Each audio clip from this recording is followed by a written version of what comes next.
Hola a todos y bienvenidos a un nuevo vídeo en el canal. Como siempre digo, no olvides suscribirte y dejar tu like si te está gustando la dinámica y nada, dicho esto, comencemos. En esta ocasión, comenzaremos la segunda temporada de la serie Ejércitos de la Antigüedad. En la primera, tratamos una serie de conglomerados militares exóticos o poco conocidos. En esta nueva parte, hablaremos de la maquinaria de guerra de las principales potencias o culturas del mundo mediterráneo clásico. Pues bien, comenzaremos tratando los ejércitos de la antigua Grecia. Empecemos.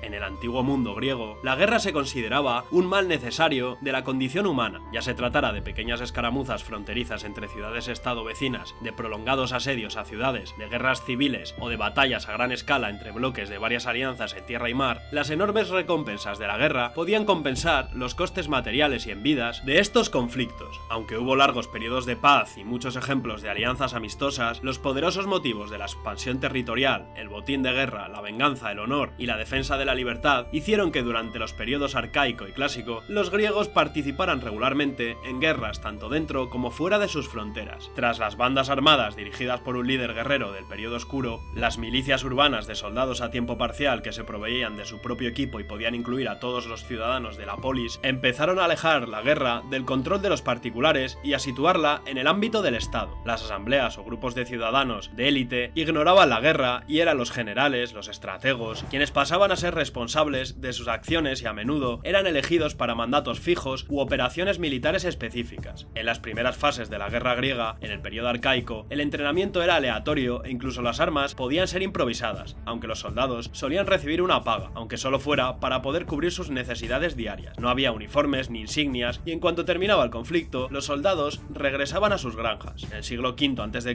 las proezas militares de Esparta constituían un modelo a seguir para el resto de estados. Con su ejército profesional y bien entrenado, vestido con capas rojas y escudos con la letra lambda de los lacedemonios, los espartanos demostraron lo que podía conseguir la profesionalidad en la guerra. Muchos estados como Atenas, Argos, Tebas y Siracusa empezaron a mantener una pequeña fuerza profesional, conocida como lógades o epilectoi, que, en caso necesario, podía ser reforzada por el cuerpo principal de ciudadanos. Los ejércitos se hicieron más cosmopolitas con la inclusión de extranjeros, residentes, esclavos, mercenarios y aliados vecinos, ya fuera de forma voluntaria o por obligación en el caso de los periecos espartanos. Las guerras pasaron a ser batallas puntuales libradas en pocas horas a conflictos de larga duración que podían durar años, siendo los más importantes las guerras médicas durante la primera mitad del siglo V a.C., las guerras del Peloponeso y las guerras corintias. El pilar de todo ejército griego era el hoplita. Su panoplia completa estaba formada por una lanza larga, una espada corta y un escudo circular de bronce. Además, se protegía, si podía permitírselo, con un casco, también de bronce, una coraza, también de bronce, grebas para las piernas y por último tobilleras. Los combates eran cuerpo a cuerpo, sangrientos y letales. Este tipo de guerra era la oportunidad perfecta para que el guerrero griego mostrara su valentía y excelencia. Los generales dirigían desde el frente y predicaban con el ejemplo. Para ofrecer mayor movilidad en la batalla, el hoplita llegó a llevar una armadura más ligera, como un corselete de cuero o lino laminado y un casco abierto. El guerrero peltasta, armado con jabalinas cortas y más ligero de armadura que el hoplita, se convirtió en una amenaza móvil y peligrosa para los hoplitas, que se movían mucho más lentamente. Otras tropas armadas más ligeras eran los siloi. También llegaron a desafiar el dominio hoplita del campo de batalla. Luego estaban los lanzadores de jabalina, aconistai, los arqueros, toxotes y los honderos, spendonnetai, que utilizaban piedras y balas de plomo y podían hostigar al enemigo con ataques y retiradas. También se desplegaba la caballería, conocida como hipeis, pero debido a los elevados costes y a la difícil orografía de Grecia, solo en un número limitado de polis. Por ejemplo, Atenas, que poseía la mayor fuerza de caballería durante las guerras de Peloponeso, solo contaba con 1000 jinetes. Las ofensivas de caballería decisivas y devastadoras tendrían que esperar hasta los macedonios liderados por Filipo y Alejandro a mediados del siglo IV a.C.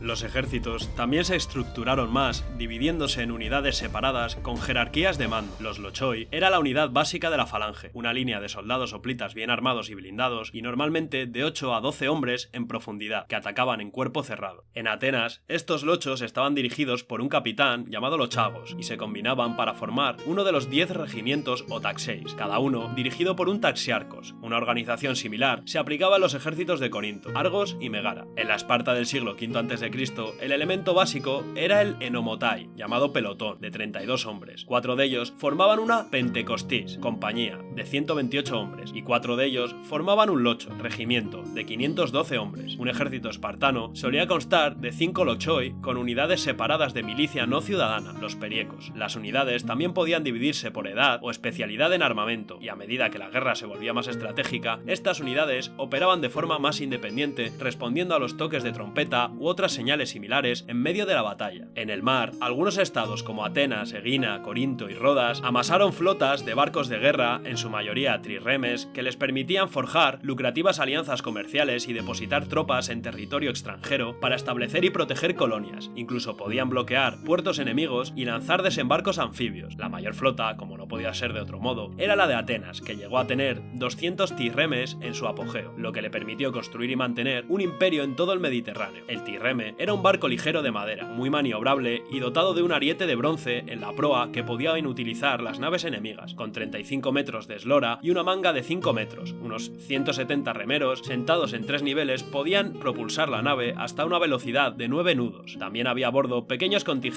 de hoplitas y arqueros, pero la táctica principal en la guerra naval era la embestida, no el abordaje. Sin embargo, el trirreme tenía la desventaja de que no había espacio para dormitorios, por lo que los barcos debían permanecer en dique seco cada noche, lo que también evitaba que la madera se encharcara. Además, su producción y mantenimiento eran terriblemente caros. De hecho, la trirreme era un indicio de que la guerra se había convertido en una costosa preocupación del Estado, aunque los ricos ciudadanos privados financiaran la mayor parte de los gastos. Respecto a las estrategias en batalla, la primera se empleaba antes de que se produjera ningún combate. Era la religión y los rituales las características más importantes de la vida griega, y antes de embarcarse en una campaña había que determinar la voluntad de los dioses. Esto se hacía mediante la consulta a oráculos como el de Apolo en Delfos y a través de sacrificios de animales en los que un adivino profesional leía los presagios, especialmente del hígado de la víctima, y cualquier signo desfavorable podía sin duda retrasar la batalla. Además, al menos para algunos estados como Esparta, la lucha podía estar prohibida en ciertas ocasiones como las fiestas religiosas y para todos los estados durante los grandes juegos panhelénicos, especialmente los de Olimpia. Una vez superados todos estos rituales, podía comenzar el combate, pero incluso entonces era habitual esperar pacientemente a que el enemigo se reuniera en una llanura adecuada cercana. Se entonaban entonces cánticos y ambos bandos avanzaban al encuentro. Sin embargo, con el tiempo esta actitud caballerosa dio paso a una organización más sutil de las batallas, en las que primaba la sorpresa y la estrategia. Además, los conflictos también se diversificaron en el periodo clásico, con asedios y emboscadas, y los combates urbanos se hicieron más comunes. Por ejemplo, en Soligea, en el 425 a.C.,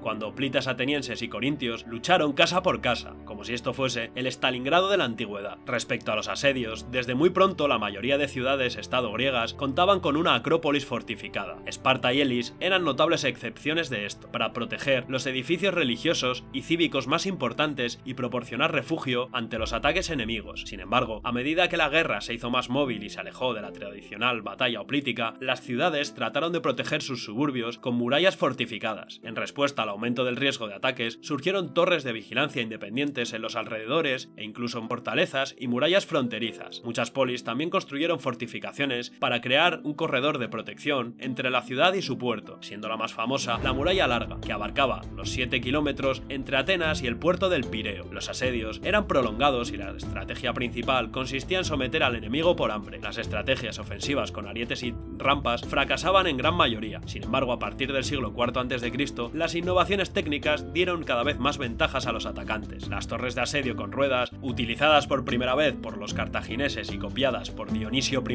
de Siracusa contra Motia en el 397 a.C., luego estaba también la artillería lanzapiedras, los aparatos lanzapiedras e incluso los lanzallamas como el de Delión en el 1424, iniciaron una tendencia de los comandantes a ser más agresivos en la guerra de asedio. Sin embargo, con la llegada de la artillería de torsión a partir del 340, se podían propulsar piedras de 15 kilos a más de 30 metros. Por esto, fue posible derribar las murallas de las ciudades. Naturalmente, los defensores respondieron a estas nuevas armas con muros más gruesos y resistentes, con superficies convexas para desviar mejor los proyectiles. Así pues, la guerra griega evolucionó de pequeñas bandas de comunidades locales que luchaban por el territorio local a enormes batallas campales entre contrapartes aliadas múltiples. La guerra se profesionalizó y se hizo más innovadora y mortífera, de lo que aprenderían los macedonios, Filipo II y Alejandro Magno. Pero bueno, de estos hablaré en otro vídeo.